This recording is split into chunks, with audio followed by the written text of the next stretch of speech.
कहानी शुरू होते ही हम देखते हैं कि नागपुर शहर में एक झोपड़पट्टी में रहने वाले लड़के कई सारे गलत काम करते हैं, जैसे कि ट्रेनों से कोयला चुराना, बाइक पे जाके औरतों के गहने चुराना, लोगों के मोबाइल चुराना, नशेबाजी करना, आवारागर्दी करना। इस तरह से ये लोग अपनी जिंदगी जीते हैं। अगले सीन में हम रजिया नाम की लड़की को देखते हैं। उसका पति उससे झगड़ा करता है, कहता है मुझे लगातार 3 लड़कियां नहीं हो सकती, तूने अपना मुंह बाहर काला किया है। रजिया गुस्सा होकर कहती है जाहिल है तू, ये 3 लड़कियां तुम्हारी ही बच्चियां है, और उससे तलाके के रिश्ता तोड़कर अपने माँ बाप के घर चली आती है। उसके माँ बाप उसे समझाते हैं कि तुम लड़की जात हो, ऐसे शोहर को छोड़ के नहीं आ सकती, और आज के दौर में 3 बच्चियों को संभालना आसान नहीं होगा। पर रजिया वापस नहीं जाऊंगी कहती है। हम आगे देखते हैं कि झोपड़पट्टी में रहने वाला एक लड़का डॉन अपने दोस्तों के साथ नशा कर रहा है। वही उसे एक लड़का दूर से देखने लगता है। डॉन को लगता है कि वो उसे घूर रहा है। वो उसके पास जाता है और पूछता है कि तुम मेरे को क्यों देख रहा है, पर वो लड़का भी उससे बहस करना शुरू करता है। तभी उसके साथी आते हैं और डॉन को मारने लगते हैं। डॉन एक आदमी को मार के भाग जाता है। वो लोग उसका पीछा करते हैं। डॉन एक आदमी से टकराता है। वो डॉन और उस लड़के से पूछता है कि तुम झगड़ा क्यों कर रहे हो। डॉन बोलता है कि ये मुझे घूर रहा था। वो बोलता है घूर के देखना गुनाह है क्या, लो मैं तुम्हें घूर के देख रहा हूँ, अब मुझे भी मारोगे क्या। पर डॉन वहां से चला जाता है। वही एक छोटा बच्चा उन्हें देख रहा होता है। वो पूछता है कि क्या नाम है तुम्हारा। वो बोलता है ऋतिक, और भाग जाता है। वो आदमी उस बच्चे को और उस झोपड़पट्टी को देखने लगते हैं। इनका नाम विजय बोराडे। ये इसी झोपड़पट्टी के बगल के कॉलेज के टीचर है, और वो बच्चों को फुटबॉल सिखाते हैं। उनके रिटायरमेंट में कुछ ही वक्त बाकी है, और वो अपने घर में प्रौढ़ कॉलेज भी चलाते हैं। एक दिन तेज बारिश होती है। बस्ती के बच्चे एक प्लास्टिक के डिब्बे के साथ फुटबॉल खेलते हैं। विजय उन्हें देख लेते हैं। उन्हें यह महसूस होता है कि ये बस्ती में रहने वाले मटरगश्ती करने वाले बच्चे फुटबॉल को अच्छी तरह से खेल रहे हैं। तो वो अगले दिन एक फुटबॉल लाते और बस्ती के बच्चों को देने के लिए आते हैं, पर वहाँ उन्हें बच्चे नहीं दिखते। वो एक औरत से पूछते हैं कि बच्चे कहाँ है। वो बताती है कि गए होंगे कहीं मरने मारने। फिर वो निराश होकर घर चले आते हैं, और हम देखते हैं कि वो सारे बच्चे उस लड़के के दुकान जाते हैं जिसने डॉन को मारा था। उसका नाम आकाश होता है, और वो सारे लोग उसे मारने लगते हैं। तभी पुलिस आती है और उन सबको पकड़ लेती है, और एक आदमी उन्हें आके छुड़ा के लेके जाता है। फिर हम देखते हैं कि डॉन बगल के कॉलेज के अंदर दीवार कूद के आता है। बाबू नाम का लड़का वही खड़ी बाइकों से पेट्रोल को चुराता है। वही हम देखते हैं कि कॉलेज की एक लड़की डॉन को पसंद आती है, और बाबू उसे हर बार भावना भाभी के चिढ़ाता है। वहाँ का वॉचमैन इन लड़कों को डांटने लगता है, पर वो उसे मजाक उड़ाने लगते हैं। अगले सीन में हम देखते हैं कि विजय वापस बस्ती में आते हैं और सारे लड़कों को बताते हैं कि अगर तुम लोग फुटबॉल खेलोगे तो मैं तुम्हें 500 रुपए दूंगा। डॉन कहता है मजाक कर रहा है क्या, अगर तूने पलटी खाया तो तुझे पता है मैं कौन हूँ। विजय कहते हैं मैं पलटी नहीं खाऊंगा। तब सारे लड़के एक गेम खेलते हैं, और विजय उन्हें 500 रुपए देते हैं और बोलते हैं कि कल शाम 6 बजे मिलेंगे। लड़के बहुत खुश होते हैं, पैसे लेके खाना खाते हैं।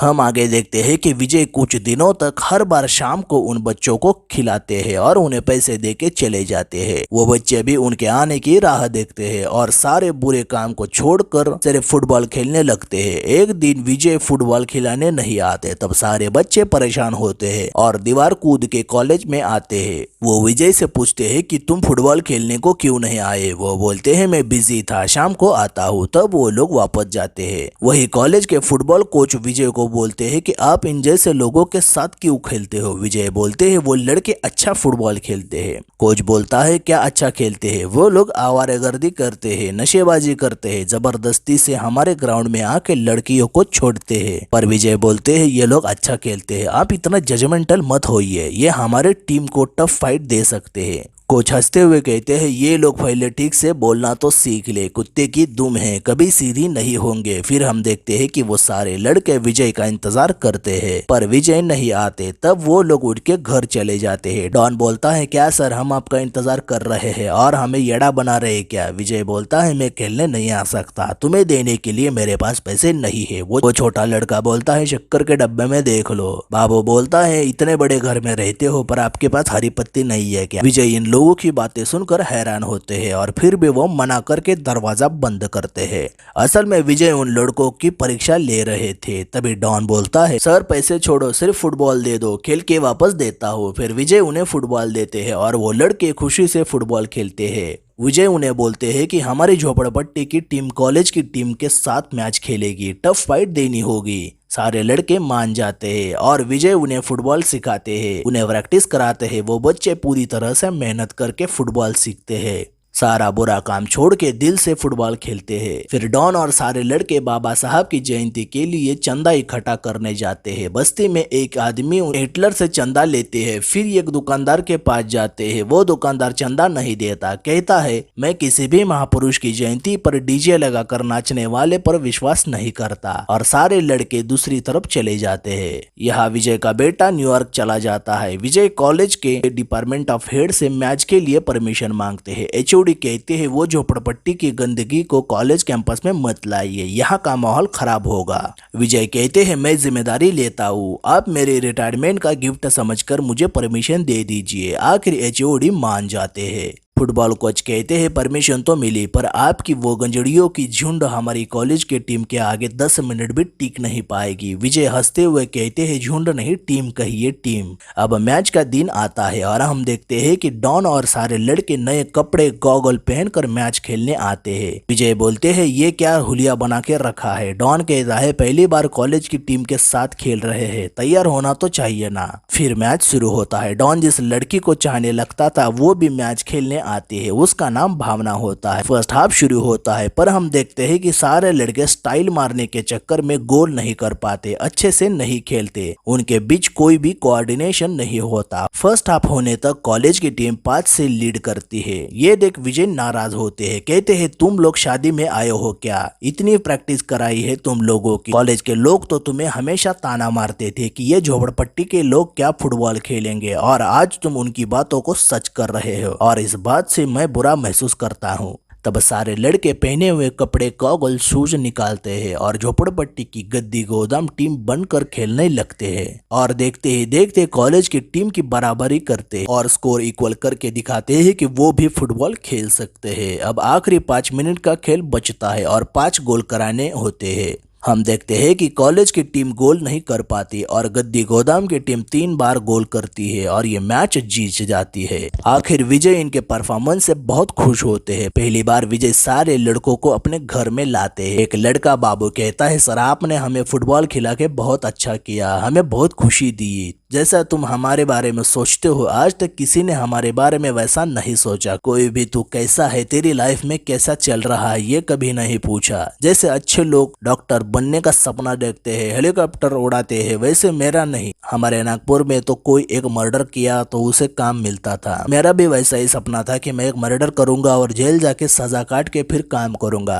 पर आपने मेरा सपना बदल दिया। फिर एक छोटी बच्ची आसमा और उसकी बड़ी बहन बताती है कि हम लोहा और प्लास्टिक इकट्ठा करते हैं। इमरान बोलता है मेरा बाप नहीं है और मेरी माँ बंगले में काम करती है, मैं भी छोटे मोटे काम करता हूँ। छोटा बच्चा कार्तिक बोलता है कि मैं मेरे पापा के साथ बैंड बाजा में ताशा बजाता हूँ। एक लड़का बोलता है मैं शराब पीता हूँ, नशे की लत लग गई। सब लोग समझाते हैं नशा बुरी चीज होती है, पर मैं नहीं समझ पाता। मुझे सिर्फ नशा करने में ही मजा आता है, पर जब से फुटबॉल खेल रहा हूँ नशे को भूल गया हूँ। इन सभी की बातों से विजय बहुत इमोशनल होते हैं। अगले सीन में हम देखते हैं कि झोपड़पट्टी के लोग बाबा साहब आम्बेडकर जी की जयंती मनाते हैं। सारे लोग नाचते हैं। वही विजय सर आते हैं और बाबा साहब की तस्वीर देख उन्हें नमन करते हैं। अब विजय सर कॉलेज से रिटायर होते हैं, उनके लिए कॉलेज फेयरवेल फंक्शन रखते हैं। अगले सीन में हम देखते हैं कि बच्चों के फुटबॉल खेलने के जगह पर हिटलर नाम का आदमी दुकान लगाता है, पर विजय उसका विरोध करते हैं और उसकी दुकान वहां से हटवाते हैं और बच्चों के लिए नया फुटबॉल ग्राउंड बनाते हैं। एक दिन सारे लड़के विजय सर को बताते हैं कि हम शहर के सारे झोपड़पट्टी के लड़कों के साथ एक फुटबॉल टूर्नामेंट शुरू करते हैं। विजय सर को ये आइडिया बहुत पसंद आता है, वो इसके बारे में सोचते हैं। फिर वो कॉलेज के प्रिंसिपल के पास जाते हैं और ग्राउंड पर मैच खेलने के लिए परमिशन मांगते हैं, पर प्रिंसिपल मना करते हैं। विजय उन्हें समझाते हैं कि फुटबॉल इन बच्चों के सुधार के लिए एक रास्ता है। मैंने इनके साथ वक्त बिताया है। जब से ये लोग फुटबॉल खेलने लगे हैं तब से इन्होंने नशा किया है, ना गुंडागर्दी, ना ही कोई जुर्म किया है। अगर कुछ भी होता है तो मैं पूरी तरह से रिस्पॉन्सिबिलिटी लेता हूँ। तब प्रिंसिपल कहते हैं मुझे विश्वास तो नहीं हो रहा पर आपके लिए परमिशन देता हूँ। तब सारे बच्चे बहुत खुश होते हैं और विजय सर टूर्नामेंट का नाम रखते हैं इंटरनेशनल झोपड़पट्टी फुटबॉल टूर्नामेंट। अब टूर्नामेंट की तैयारी शुरू होती है पर दूसरी तरफ हम देखते हैं कि आकाश डॉन से बदला लेने के लिए उसे मिलता है और उसे मारने लगता है। तभी डॉन उस पे बॉटल मार के भाग जाता है। उसके लोग उसका पीछा करके उसे पकड़ते हैं। तब वो जेब से चाकू निकाल कर उन्हें मारता है और एक जगह जाके छुप जाता है। वो इमरान को कॉल करके बताता है। तभी विजय उसे बात करते हैं, कहते हैं तुम सरेंडर कर दो। फिर डॉन पुलिस को सरेंडर करता है। पुलिस उसे मारने लगती है। विजय उसे आके वहां से बचाते हैं। कहते हैं खुद को कभी सुधारना नहीं चाहते ना। वो कहता है उस लड़के ने जबरदस्ती से मारा। विजय कहते हैं अगर वो नहीं मान रहा था तो उसके सामने गिड़गिड़ाते, माफी मांगते, तुमने पलट के खुद को जोखिम में डाल दिया। और पुलिस डॉन पर रिपोर्ट दर्ज करती है और हर महीने उसे सिग्नेचर करने को बुलाती है। अगले सीन में हम देखते हैं कि विजय सर फुटबॉल गेम ऑर्गेनाइज करते हैं। अलग अलग जगह से लड़के लड़कियां फुटबॉल गेम में पार्टिसिपेट करते हैं और हम रजिया को देखते हैं जो कि अपने पति को छोड़ के आई थी, वो भी वहां शामिल होती है। पर ग्राउंड पर कुछ लड़के झगड़ा करते हैं। विजय उनको रोकने की कोशिश करते हैं पर वो लोग तबाही मचाते हैं। इससे कॉलेज प्रिंसिपल नाराज होकर विजय को डांटते हैं, कहते हैं कॉलेज की झोपड़पट्टी बना दिया है, आप पे विश्वास करके गलती की। पर विजय उनसे 2 दिन मांगते हैं। इमरान और बाबू विजय सर को वादा करते हैं कि कल से ऐसा नहीं होगा, हम ये गंदगी नहीं होने देंगे, इसकी जिम्मेदारी हम लेते हैं।